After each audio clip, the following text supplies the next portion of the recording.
हरि ओम वक्रतुंड महाकाय सूर्यकोटि समप्रभ निर्विघ्नं कुरु मे देव सर्वकार्येषु सर्वदा।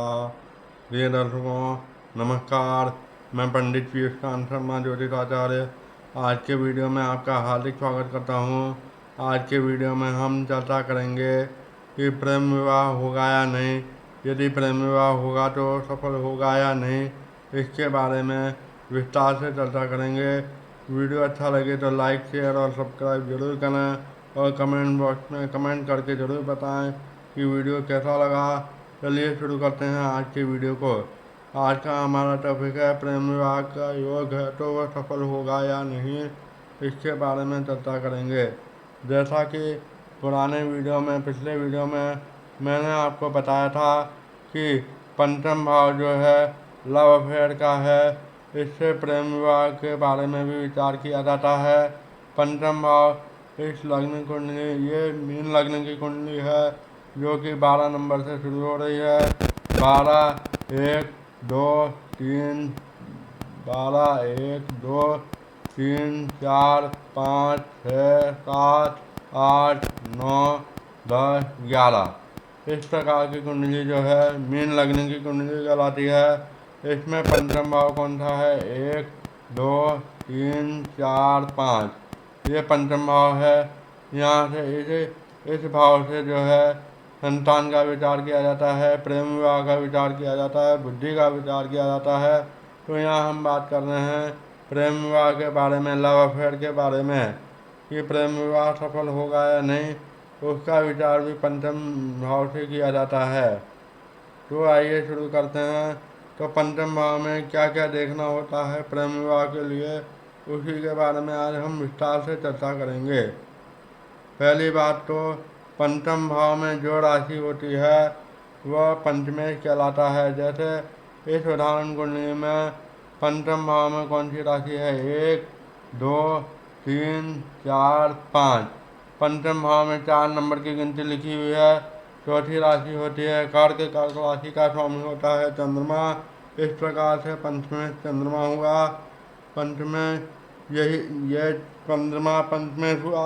अब ये चंद्रमा जो है उठ करके छठे 8वें या 12वें भाव में बैठा हो तो प्रेम विवाह सफल नहीं होता है। ऐसे में अरेंज मैरिज ही करनी चाहिए। अगला पॉइंट देखें तो पंचमेश अपनी नीच राशि में न हो। यदि पंचमेश अपनी नीच राशि में हो तो प्रेम विवाह सफल नहीं होता है। यहाँ पर पंचमेश चंद्रमा है। अब चंद्रमा की नीच राशि कौन सी है? वृश्चिक। 8वें नंबर की राशि वृश्चिक राशि चंद्रमा की नीच राशि है।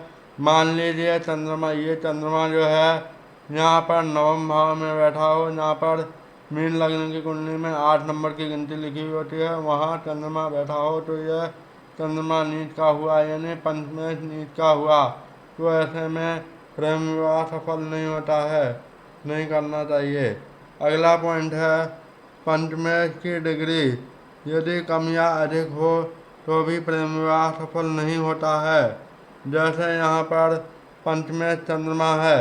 अब चंद्रमा की डिग्री मान लो 0 1 2 3 या 29 30 या 28 डिग्री हो तो भी प्रेम विवाह सफल नहीं होगा, अर्थात प्रेम विवाह ना करें। उसके अलावा अगला पॉइंट है पंचमेश अस्त हो तो भी प्रेम विवाह सफल नहीं होता है। प्रेम विवाह सफल नहीं होता है पंचमेश अस्त होने पर। जैसे यहाँ पर पंचमेश है चंद्रमा। चंद्रमा यदि मान लो यहाँ पर सूर्य के साथ बैठा हो, यानी पंचमेश चंद्रमा चतुर्थ भाव में या कहीं पर भी सूर्य के साथ बैठा हो तो सूर्य चंद्रमा को अस्त कर देगा और ऐसी स्थिति में प्रेम विवाह सफल नहीं होगा, क्योंकि पंचमेश चंद्रमा है। पंचमेश कोई भी ग्रह हो सकता है। यहाँ उदाहरण कुंडली में पंचमेश चंद्रमा है, अगर ये सूर्य के साथ अस्त हो रहा हो तो प्रेम विवाह सफल नहीं होगा। उसके बाद बात करते हैं अगले पॉइंट की। अगला पॉइंट है नवमेश पर भी ये सभी बातें लागू होती हैं, अर्थात नवमेश नवम भाव कौन सा है?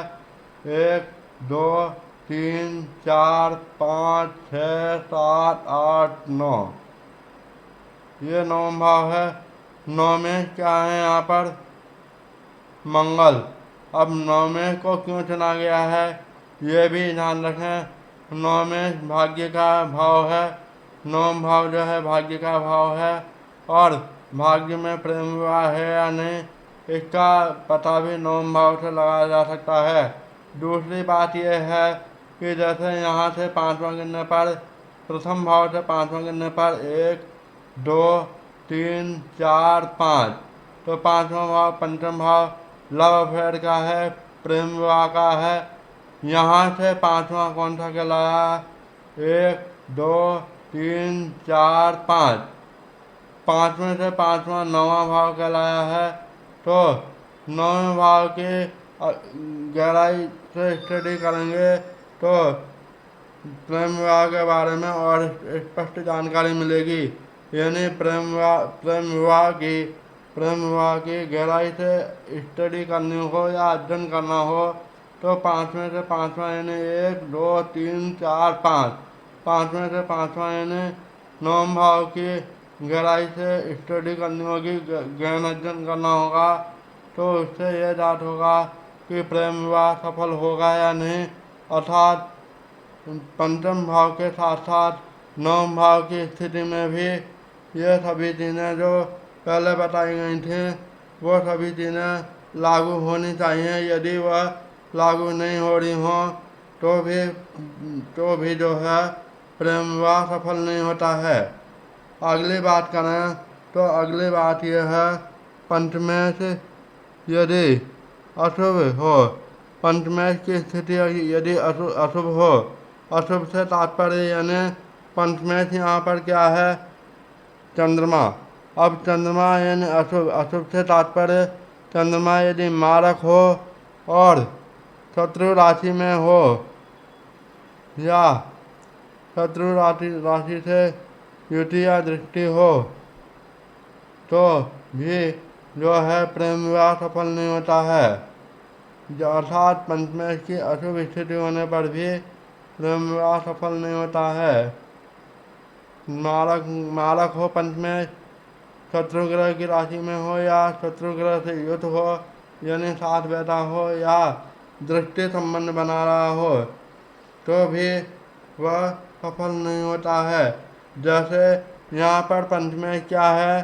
पंचमेश यहाँ 4 नंबर की गिनती लिखी हुई है। पंचमेश हुआ चंद्रमा, और चंद्रमा का शत्रु कौन है? राहु। मान लो यहाँ पर राहु बैठा हो या राहु की दृष्टि हो या कोई भी मारक ग्रह बैठा हो तो भी लव मैरिज जो है प्रेम विवाह वह सफल नहीं होगा। ऐसे में सलाह दी जाती है कि आप अरेंज मैरिज ही करें तो अच्छा रहेगा, लव मैरिज सफल नहीं होगी। अब बात करते हैं यदि किसी कारणवश बिना कुंडली मिलाए या किसी कारणवश लंबे समय से आपसी प्रेम संबंध चलने के कारण विवाह हो भी जाता है और बाद में कुंडली की ये सभी बातें पता लगती हैं जो अभी मैंने चर्चा की हैं, उन बातों का पता लगता है तो आगे जाकर के 5, 10, 15 साल में इसके नेगेटिव परिणाम देखने को मिल जाते हैं। इनसे बचने के लिए कुछ उपाय बताए गए हैं, उस उपाय की चर्चा अब हम करेंगे। यदि मान लो पंचमेश या पंचम भाव में बैठा हुआ ग्रह मारक हो और उससे संबंधित तो उस ग्रह से संबंधित वस्तुओं का दान करें और उनके बीज मंत्र का जाप करें। पंचमेश योग कारक हो और डिग्री कम हो तो रत्न धारण करें। अष्ट हो या नीच राशि में हो या 6ठे 8वें 12वें भाव में हो तो रत्न धारण न करें, केवल बीज मंत्र का जाप करें। इससे वैवाहिक जीवन में आ रही समस्याओं का समाधान हो सकता है। आज के वीडियो में बस इतना ही काफ़ी है। अगले वीडियो में किसी नए विषय पर चर्चा करेंगे। वीडियो अच्छा लगे तो लाइक, शेयर और सब्सक्राइब जरूर करें। मिलते हैं अगले वीडियो में, तब तक के लिए नमस्कार, जय श्री कृष्णा।